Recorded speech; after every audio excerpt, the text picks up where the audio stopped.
Online மூலம் மக்களை ஏமாற்றி பணத்தை திருடும் ஸ்கேமர்ஸ் இதற்காக ஒவ்வொரு நாளும் புது புது வழிகளை கண்டுபிடித்து வருகின்றனர். அப்படி ஒரு புதிய உத்திதான் டிஜிட்டல் அரெஸ்ட். நான் ஆஷ்லி பிஜாய். சமீப காலமாக இந்தியர்களை குறிவைத்து நடைபெறும் மோசடியான டிஜிட்டல் அரெஸ்ட் குறித்தும் அதிலிருந்து பாதுகாப்பாக இருப்பது எப்படி என்பது குறித்தும் இந்த காணொலியில் பார்க்கலாம். அதிகரித்து வரும் இணைய மோசடியான டிஜிட்டல் அரெஸ்ட் குறித்து இந்தியர்கள் எச்சரிக்கையாக இருக்க வேண்டும் என நாட்டின் பிரதமர் நரேந்திர மோடி கூறியுள்ளார். சரி, டிஜிட்டல் அரெஸ்ட் என்றால் என்ன?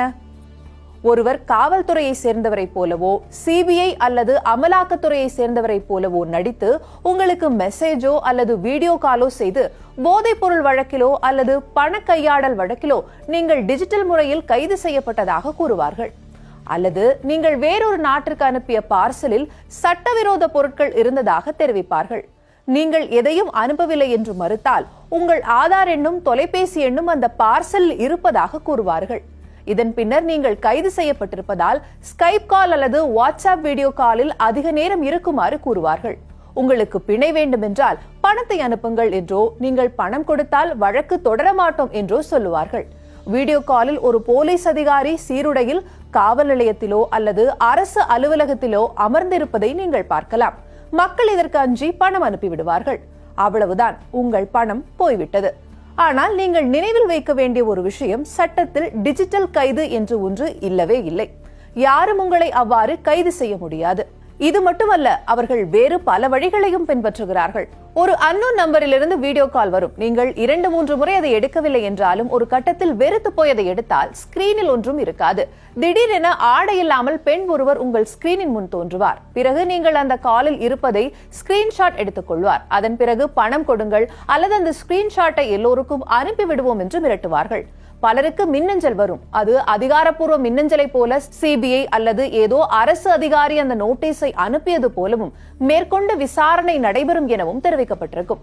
இதுவும் ஏமாற்று வேலைதான். இதை தவிர கடன் செயலிகள் பல உள்ளன. இதன் மூலம் மக்களுக்கு எளிதாக கடன் கிடைத்துவிடும். ஆனால் பின்னர் அவர்கள் மிரட்டலுக்கு உள்ளாக்கப்படுகிறார்கள். இதனால் பலர் தங்களின் வாழ்வை இழந்துள்ளனர். பிபிசி இது குறித்து ஆவணப்படம் ஒன்றை தயாரித்துள்ளது. அதன் லிங்க் டிஸ்கிரிப்ஷனில் வழங்கப்பட்டுள்ளது. முன்னதாக இந்த ஆண்டின் தொடக்கத்தில் இதுவரை 31 லட்சம் சைபர் குற்றங்கள் குறித்த புகார்கள் பதிவு செய்யப்பட்டுள்ளதாக காவல்துறையினர் தெரிவித்துள்ளனர். மக்களவையில் நிதி அமைச்சகத்தின் இணை அமைச்சர் பங்கஜ் சௌத்ரி 2023-2024 ஆண்டு வாக்கில் சுமார் 177 கோடி ரூபாய் பணம் இந்த மோசடிகள் மூலம் திருடப்பட்டுள்ளதாக தெரிவித்தார். இது credit card, debit card, online வங்கி மோசடி மூலம் நடந்துள்ளது. இதை தவிர பல வழிகளில் ஆன்லைனில் மோசடி செய்து அதிக அளவிலான பணம் திருடப்பட்டுள்ளது. இது உங்களுக்கு நடந்தாலோ அல்லது யாராவது உங்களிடம் மோசடி செய்ய முயன்றாலோ நீங்கள் என்ன செய்ய முடியும்? இது அரசாங்கத்தால் தொடங்கப்பட்ட போர்ட்டல் ஆகும். இதில் உங்களுக்கு எதிராக இணைய குற்றங்கள் அல்லது இணையம் தொலைபேசி மூலம் உங்களிடம் செய்யப்படும் பணம் தொடர்பான குற்றங்கள் குறித்த புகார்களை பதிவு செய்யலாம்.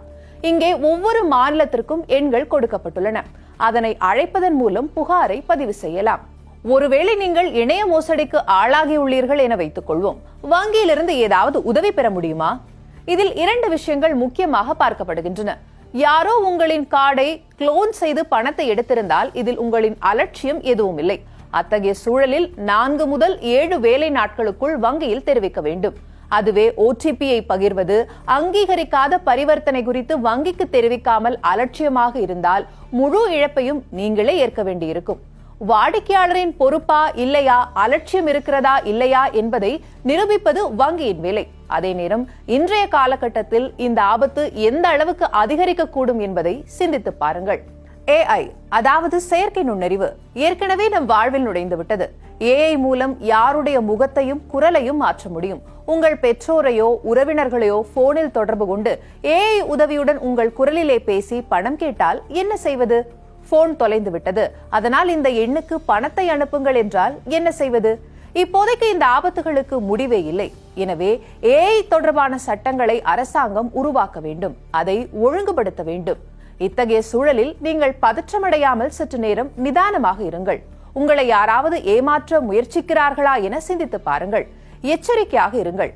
யாருடைய மிரட்டலுக்கும் பயப்பட வேண்டாம். யாராவது உங்களை மிரட்டினால் புகார் செய்யுங்கள். இதுவே சிறந்தது. காரணம், நீங்கள் பணத்தை இழந்தவுடன் அதை திரும்ப பெறுவது காவல்துறைக்கு மிகவும் கடினமாக இருக்கும். இத்தகைய மோசடிகளில் ஈடுபடுபவர்களை தேடி கண்டுபிடிப்பது கடினமாக இருக்கும். அவர்கள் வேறு மாநிலங்களிலோ வேறு நாடுகளிலோ இருக்கக்கூடும். அங்கு சென்று விசாரிக்க முடியாத வகையில் காவல்துறையின் அதிகார வரம்பு சிக்கல்கள் இருக்கலாம். வேறு யாருடைய பெயரிலேயோ வாங்கிய சிம் கார்டுகள், செகண்ட் ஹேண்ட் போன்கள் அல்லது திருடப்பட்ட செல்போன்கள் போன்றவற்றை மோசடியில் ஈடுபடுபவர்கள் பயன்படுத்துகின்றனர். வேறொருவரின் அடையாள அட்டையில் வங்கிக் கணக்குகள் வைத்திருக்கும் அவர்கள் பணம் கிடைத்தவுடன் அனைத்தையும் அழித்து விடுகின்றனர். போலீஸ் அவர்களை தேடிச் செல்லும் போது ID card, address proof, photo போன்றவற்றை பறிகொடுத்தவர்கள் அல்லது தங்களுடைய அடையாள அட்டைகள் நகலெடுக்கப்பட்டது தெரியாத அப்பாவி மக்கள்தான் மிஞ்சுகின்றனர். எனவே இந்த வீடியோவை முடிந்தவரை பலருக்கும் பகிரவும். இதனால் அவர்கள் விழிப்புடன் இருக்கவும் இதுபோன்ற மோசடிகளை தவிர்க்கவும் முடியும்.